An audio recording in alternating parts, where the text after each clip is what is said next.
Nous sommes aujourd'hui le premier jour du 7e mois de l'année. Bonjour à tous et bienvenue dans ce journal. Le ministre de la Santé et les partenaires techniques et financiers ont assisté hier à la présentation de la revue annuelle du secteur de la santé, un bilan soumis aussi aux membres de la société civile.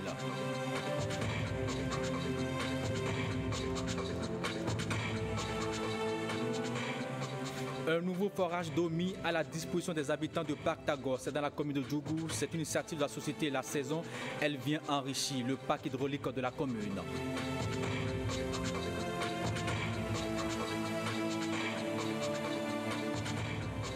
Le dédommagement des propriétaires terriens du site abritant l'aéroport de Tourou à Parakou va entrer dans sa phase active. Il est demandé aux concernés de compléter les pièces justificatives. À nouveau, bonjour. Quelles sont les implications de la gestion déléguée de la SB2E sur les travailleurs? Les cadres des métiers de l'électricité de cette société ont initié une conférence débat. À cet effet, les réflexions ont eu lieu ce vendredi 30 juin au champ d'oiseaux de Cotonou. Gérard Humbor et Alexis Quelon pour plus de précisions. Suite à l'adoption le 12 mai 2017 d'un contrat plan, le gouvernement a décidé de mettre la SBEE en gestion déléguée. L'association des cadres de métiers d'électricité de cette société a initié cette conférence débat pour en savoir davantage des implications sur la société et ses travailleurs. Nous savons tous que lorsque une structure est entièrement sous le giron de l'État, elle n'est pas toujours performante. Et quand on associe le privé à sa gestion, vient avec des méthodes de gouvernance qui induisent beaucoup plus la performance. Et donc, pour la SBE, c'est vrai qu'il va y avoir des réformes à l'interne, mais la finalité, c'est pour améliorer les performances de la SBE. Et le gouvernement et la SBE, parlant des agents de la SBE, trouveront forcément la bonne orchestration qui puisse permettre à la société de pouvoir réussir sa mission, offrir des services de qualité à ses usagers. Mise en gestion déléguée de la SBEE, clarifications et implications. C'est le thème de cette conférence débat. Je voudrais vous rassurer que ce n'est point l'heure d'une inquiétude, mais plutôt de la mise en commun des réflexions pour conduire au mieux les différentes réformes qui sont actuellement en cours au sein de notre entreprise. C'est également le lieu de remercier et de saluer le gouvernement américain qui a mis un appui important et financier au sein de l'entreprise pour lui permettre d'apporter une meilleure qualité de service à notre clientèle. La tâche qui nous attend est importante et nous devons nous armer de courage et de détermination pour mener à bien les travaux de cette journée de réflexion. Les réflexions doivent aboutir à des propositions et recommandations concrètes pouvant servir de contribution des cadres à l'élaboration de modèles de gestion pour l'amélioration de la performance de la... Les habitants du village de Péroué de l'arrondissement de Parc Tagore dans la commune de Djougou disposent désormais d'un forage entièrement réhabilité équipé par Blue Pump aux pompes bleues. C'est une innovation de la société La Saison. L'installation de cette pompe expérimentale vient enrichir le parc hydraulique de la commune, en particulier de l'ensemble du pays général. L'inauguration du joyau a eu lieu en présence des directeurs des services déconcentrés de l'État, des conseils communaux de la commune de Djougou et bien sûr des populations bénéficiaires. Abdoulaye Idrissou, Ousmane Baparapé. De l'eau potable pour les habitants de Péroué. Grâce à la société, La Saison finit donc les longues files d'attente. Le forage réhabilité puis équipé de Blue Pump est une première dans la localité. Blue Pump est une fabrication d'origine des Pays-Bas.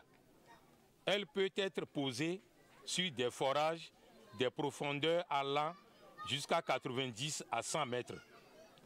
C'est une pompe assez forte dont le cylindre est entièrement inoxydable à la corrosion avec un débit de plus de 2000 litres d'eau par heure. Elle jouit d'une garantie allant de 3 ans à 5 ans et 10 ans de pieds de rechange. Le porte-parole des bénéficiaires directs témoigne toute la gratitude des populations, puis finit par une doléance. Nous demandons en plus à nos partenaires du Pays-Bas de venir à notre secours nos populations des villages environnants comme village de Donwari 1, Donwari 2 et Sebokpara. La première autorité communale se dit plus honorée. Au lieu de penser encore à amener de l'eau à Péouré, l'eau est déjà là. Que cette pompe-là soit tenue dans de bonnes conditions. L'installation à titre expérimental de Blue Pump s'inscrit dans le cadre de la recherche de l'amélioration de la qualité de l'eau servie aux communautés. Il y a eu 2 exemplaires seulement au Bénin à titre expérimental. Le premier exemplaire a été installé dans la commune de Tori. Nous espérons que les qualités vantées par le promoteur de la pompe seront appréciées ici. Les écoliers présents à la cérémonie repartent tout joyeux. Les propriétaires, présumés propriétaires terriens du site abritant l'aéroport de Tourou à Parakou ont l'occasion de confirmer ou de compléter les informations relatives à leur parcelle relevées par l'hygiène sur le terrain. C'est à la faveur de l'enquête Commodo et Incommodo lancée ce jeudi à la préfecture de Parakou. Nouroudine Safara pour plus de précisions. Ce répertoire contient des informations sur l'identité du propriétaire terrien, la superficie et les espèces recensées sur sa parcelle. Chaque propriétaire devra passer vérifier ces informations et compléter des renseignements qui ont été omis. Cette opération consiste à aller consulter les plans et répertoires exécutés par l'Institut de géographie nationale et apporter des observations dans un cahier qui est prévu à cet effet pour permettre leur prise en compte pour la sortie des documents définitifs aux fins de faciliter les opérations de dédommagement des personnes affectées. C'est un soulagement pour les personnes expropriées depuis 9 ans qui assistent à cette phase du processus de dédommagement. Les présumés propriétaires absents à cette cérémonie sont invités à passer vérifier les informations les concernant. L'enquête de Commodo et Incommodo sera réalisée par les services de l'Institut géographique national pendant 1 mois. À cet effet, j'invite tous les présumés propriétaires terriens de la zone aéroportière de Tourou, dont les biens immobiliers sont frappés d'alignement, à faire enregistrer dans l'ordre et la discipline leurs observations dans des registres ouverts à cet effet. Les propriétaires terriens sont attendus à Tourou au Centre des arts et métiers de la femme où ce répertoire et le registre de recensement des observations sont disponibles. Les enjeux de la sécurité routière dans le Nord Bénin, c'est le thème d'un atelier de formation sur la sécurité routière, initiative de la section Borgo-Alibori de la Confédération des organisations syndicales indépendantes du Bénin, COSI Bénin. Lancement officiel a eu lieu au lycée Mathieu Bouquet de Parakou. Le compte rendu avec Amadina Nyambossou. Plusieurs catégories d'usagers se côtoient sur nos axes routiers et très peu maîtrisent réellement le code de la route. C'est conscient de cette situation et s'inscrivant dans le cadre de ses fonctions éducatives que la section Borgo-Alibori de la Confédération des organisations syndicales indépendantes du Bénin a initié cet atelier de formation à l'endroit de ses militants et du public. Les accidents de circulation se multiplient chaque jour sur nos axes routiers. Cette situation interpelle notre conscience et évoque donc la problématique de l'éducation à la sécurité routière. La COSI Bénin, fidèle à sa vision qui est d'œuvrer pour le bien-être et le développement social de la population en général et des travailleurs en particulier, a décidé de l'organisation du présent atelier de formation sur l'enjeu de la sécurité routière dans le nord du Bénin. 9 communications sont prévues pour meubler cet atelier de formation d'une journée, des communications qui permettront aux participants de connaître les causes de l'insécurité routière afin de les prévenir. L'organisation de la présente séance de sensibilisation vient à point nommé et mérite d'être encouragée. Chers participants, au cours de la rencontre de ce jour, des spécialistes auront à vous entretenir, entre autres sur les mesures préventives, l'attitude à adopter pendant et après les accidents de route, sans oublier les procédures judiciaires applicables en cas d'accident. Une fois aguerris, les participants serviront de relais dans le cadre de vie et de travail afin de diminuer un tant soit peu les accidents sur nos axes routiers. Séance de sensibilisation des potentiels bénéficiaires de microcrédits aux plus pauvres nouvelle génération. La rencontre s'est tenue ce jeudi à Bomé. Il est question pour le gouvernement de la rupture d'œuvrer plus efficacement à lutter contre la pauvreté. Gilles Dansou, NST Tégou. Les microcrédits aux plus pauvres, nouvelle génération, un instrument de développement et surtout d'autonomisation. À Abomey, une séance de sensibilisation s'est déroulée pour donner des informations utiles aux bénéficiaires. Le crédit n'est pas un don. Le crédit se rembourse absolument. Aujourd'hui, nous sommes là pour une autre tournée de sensibilisation et de remise de crédit. Réellement, nous avons reçu les sous et que le programme de microcrédit au plus pauvre démarre aujourd'hui dans le zoo. Nous avons des impayés dans le zoo. Une exhortation à nos mamans pour qu'ils puissent rembourser et que vraiment qu'on puisse pérenniser donc le programme. Vaincre la pauvreté à travers des activités génératrices de revenus, il est question de contribuer à l'épanouissement de cette couche de notre population afin de combattre ce fléau qu'est la pauvreté sous toutes ses formes.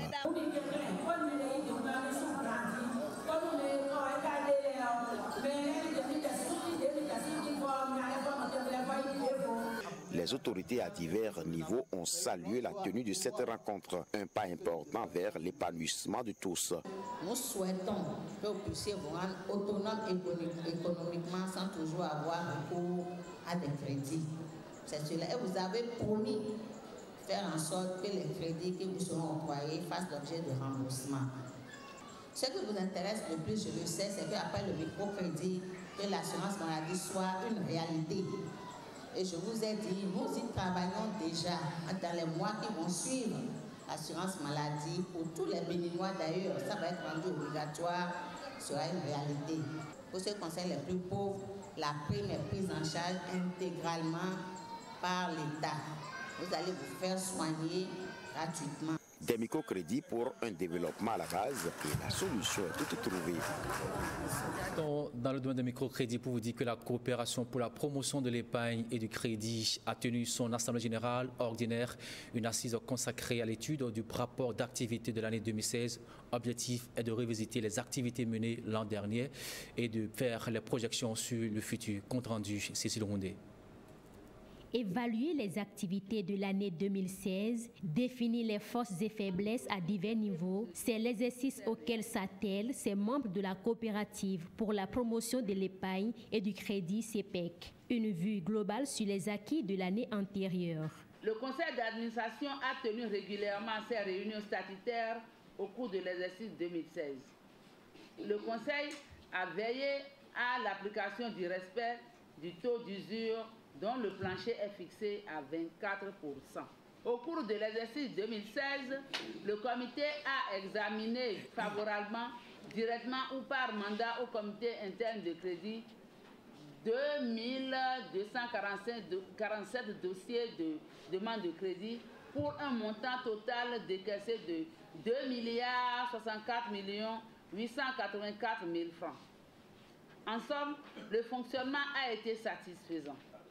Les membres du conseil d'administration ont également permis l'introduction de la finance digitale à la CEPEC en cautionnant le projet Connectis et en approuvant l'accord de subvention du Fonds de la Banque mondiale pour l'investissement. Le nombre de points de service qui était de 9 en 2015 est passé à 10 en 2016. L'institution de microfinance se porte bien. Cependant, quelques difficultés restent à relever. C'est un peu le système d'information de gestion que nous devons donc améliorer. En termes donc de défis aujourd'hui pour la CEPEC, je crois que nous devons mettre l'accent sur 3 points. Le premier point, c'est la mobilisation davantage donc des ressources, distribution de crédits dans une approche plus professionnelle pour maîtriser les risques d'impayés. Et le troisième défi, c'est le recouvrement serré, n'est-ce pas, donc de tous nos impayés. La CEPEC, structure de microfinance décentralisée, existe depuis 1992. Sa mission, améliorer le niveau de vie des populations à faible revenu. 49 millions de francs CFA ont été recouvrés par la mairie de Tchaourou à la date du 31 mai dernier au titre des recettes non fiscales. 23 autres millions de francs CFA, bien sûr, ont été obtenus grâce aux recettes fiscales. C'est du moins ce qu'a déclaré le maire de Tchaourou. Ce jeudi, cette annonce a été faite à l'ouverture de la deuxième session ordinaire du conseil communal qu'il dirige. Détail avec Claude Adigli, Alexis Assogba. L'adoption du collectif budget 2017 fait partie des 15 points inscrits à l'ordre du jour de cette deuxième session ordinaire. Les conseillers de cette commune de Tchaourou se sont prononcés également sur le rapport d'activité du maire au titre des 3 derniers mois de cette année 2017. Les documents qui nous ont été transmis montrent qu'il y a eu des ressources additionnelles. Donc, ce qui est important, c'est de savoir qu'est-ce que la mairie, l'exécutif propose dans l'utilisation de ces ressources-là. Est-ce que c'est vraiment vers les besoins réels et urgents des populations? Ainsi, sur le plan administratif, nous avons transmis le plan de développement communal 3e génération à l'autorité de tutelle qu'il a déjà adopté. Nous avons également effectué des missions de plaidoyer, dont celle des 12 et 13 avril 2017 à Cotonou, pour rencontrer d'une part le directeur général de l'eau au sujet de l'AEV de Tchatchou et d'autre part le directeur général de la SBE et celui de ABEM au sujet de l'électrification de l'arrondissement d'Ala-Fiarou. Je voudrais remercier ici le gouvernement pour sa prompte réaction en ce qui concerne les travaux de réalisation de l'adduction d'eau villageoise de Tchatchou qui sont aujourd'hui très avancés. Au plan économique et financier, la commune de Tchaourou a fait un certain nombre de recouvrements à la date du 31 mai 2017. Nous avons recouvré au titre des recettes non fiscales une somme de 49 259 205 francs pour une prévision de 109 636 000 francs, soit un taux de réalisation de 45,03%. Durant la même période, les recettes fiscales recouvrées sont de 23 241 957 francs pour une prévision de 83 310 000 francs, soit un taux de réalisation de 27,93%. 22 élus locaux, dont une femme, sont présents à cette réunion sur les 25 conseillers que compte la plus vaste commune du Bénin. Pour susciter l'accompagnement financier des partenaires techniques et financiers, l'organisation d'utilité publique Caritas Bénin a publié son rapport d'activité 2016. Il s'agit d'une première expérience formelle qui vise à favoriser l'émergence d'une culture de charité dans la transparence. Les représentants d'entreprises privées, publiques et de fondations ont répondu présents au Champ d'Oiseaux de Cotonou. On suit bien sûr ce reportage pour plus de précision. Reconnue comme organisation d'utilité publique, Caritas Bénin, riche aujourd'hui de ses 59 ans d'expérience au service du développement humain durable, compte parmi les organisations leaders qui luttent inlassablement au Bénin pour l'éradication de l'extrême pauvreté et des inégalités sociales. En ce 21e siècle, le monde est confronté à des défis majeurs non résolus, parmi lesquels la pauvreté, qu'elle soit économique, sociale ou culturelle, depuis bientôt 60 ans donc, Caritas Bénin travaille aux côtés des couches vulnérables en vue de la sauvegarde de la dignité de la personne humaine sans distinction. Face à ce challenge de subvenir aux besoins des pauvres, Caritas Bénin entend créer un partenariat durable axé sur la confiance. C'est d'ailleurs le but de la rencontre. Nous avons pu réaliser des activités dans tous les domaines, qu'il s'agisse de la protection de l'enfance, qu'il s'agisse du domaine de l'agriculture, de l'autonomisation des femmes sur le terrain, l'accompagnement de nos communautés à la base dans ce qui concerne la formation des jeunes ou les inscriptions dans les écoles, la sensibilisation de nos communautés pour que les enfants restent dans le cursus scolaire. Nous avons réalisé tout cela. Et grâce à tous ceux qui ont voulu nous aider, nous accompagner aussi bien financièrement que matériellement. Caritas Bénin souhaite mobiliser plus de ressources pour l'éradication de l'extrême pauvreté au Bénin. La revue annuelle conjointe du secteur de la santé a eu lieu ce jeudi 29 juin 2017 à Cotonou. C'était en présence du ministre de la Santé, des partenaires techniques et financiers, mais aussi des membres de la société civile. Objectif, faire le bilan de l'année écoulée. Précise à Koueronour, Jules Akouekou pour plus de précision. Bilan et performance, c'est le plat de résistance de la revue annuelle du secteur de la santé. Un tableau réluisant qui indique plus de 69 milliards de francs CFA accordés à ce ministère avec une consommation de plus de 53 milliards de francs CFA. Plusieurs domaines ont été touchés notamment. Dans le domaine des infrastructures et des équipements, le démarrage de la construction de l'hôpital de zone d'Alada, la construction et l'inauguration de l'Institut de formation en soins infirmiers et obstétricaux de Parakou.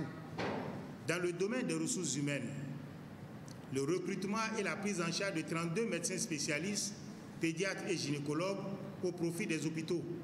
Dans le cadre de la lutte contre les maladies prioritaires, les maladies transmissibles, non transmissibles et les épidémies, la gestion de l'épidémie de choléra d'août à novembre 2016, la gestion de la catastrophe des brûlés de Tori à Vamin de septembre 2016. Les partenaires techniques et financiers approuvent les 12 mois de gestion du secteur de la santé et réitèrent leur soutien. Monsieur le ministre, je réitère la disponibilité de tous les PTF à vous accompagner dans cette noble mission qu'est l'amélioration de la santé de la population.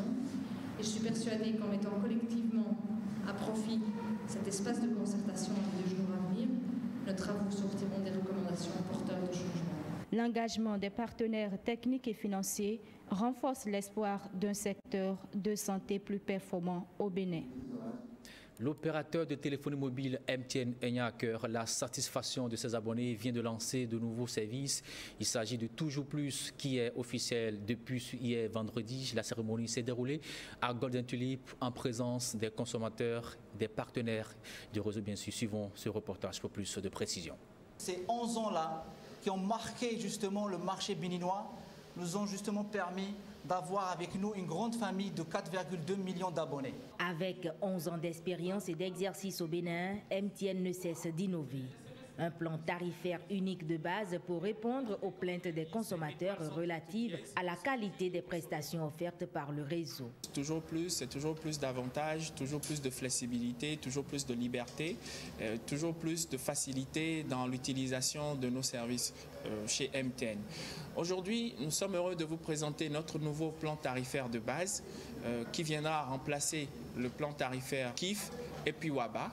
Pourquoi nous sommes aujourd'hui partis dans cette direction?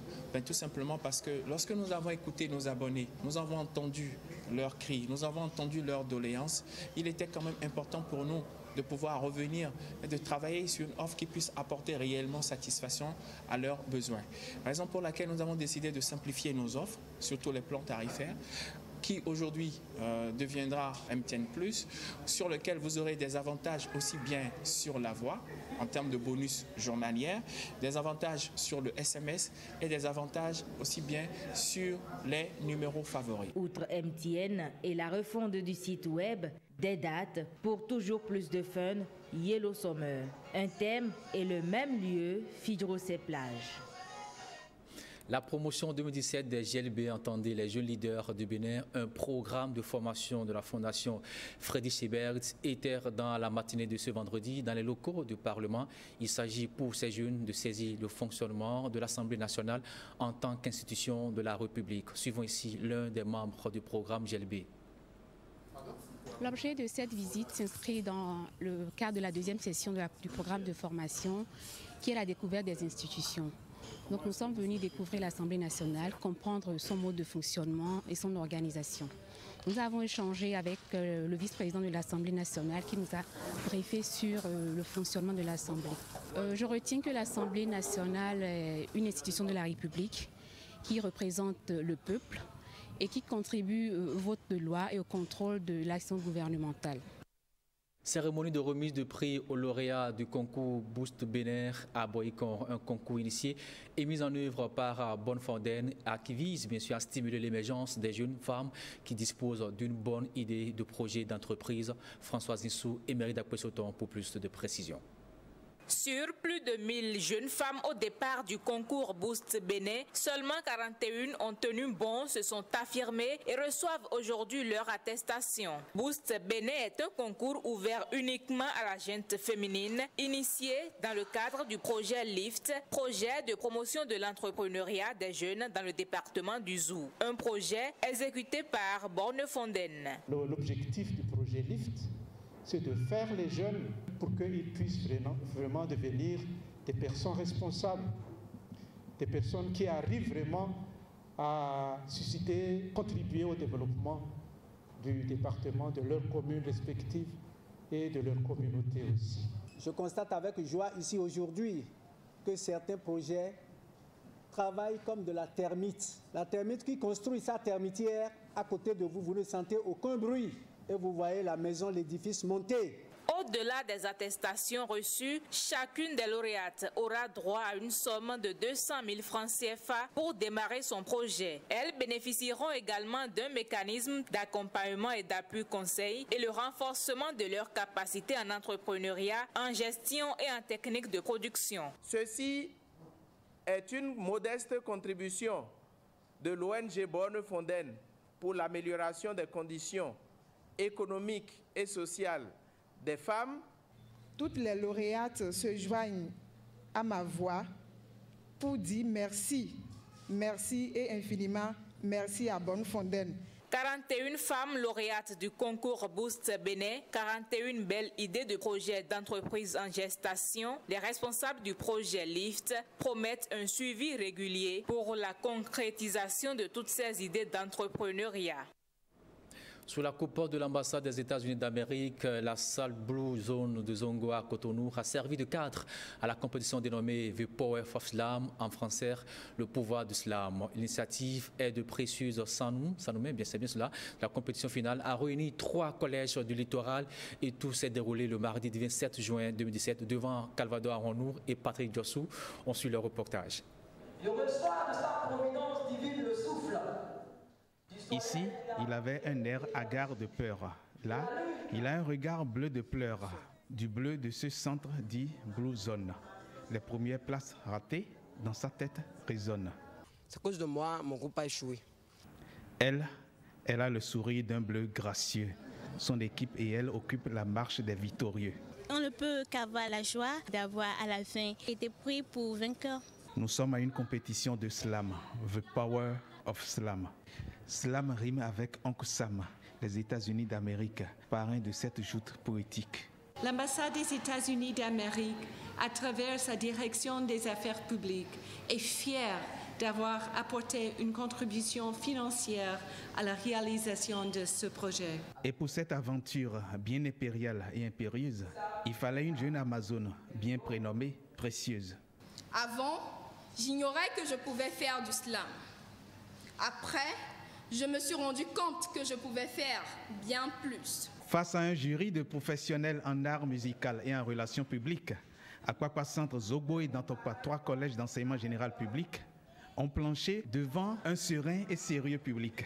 Les défis d'un jeune béninois, telle est la thématique. C'est la marche, parce que je veux que les choses s'arrangent. Tout était mis en œuvre pour cette épreuve. Ont été récompensés tous ceux qui ont fait leur preuve. De cette compétition, on retient qu'il faut fuir l'imitation, qui ne libère pas l'artiste et le met dans la limitation. On retient aussi que, grâce au slam, on fait résonner l'alerte et sonner l'alarme. The Power of Slam, c'est le pouvoir du slam. Ce sera tout pour ce 13h. Merci de votre aimable attention. D'ici là, portez-vous bien.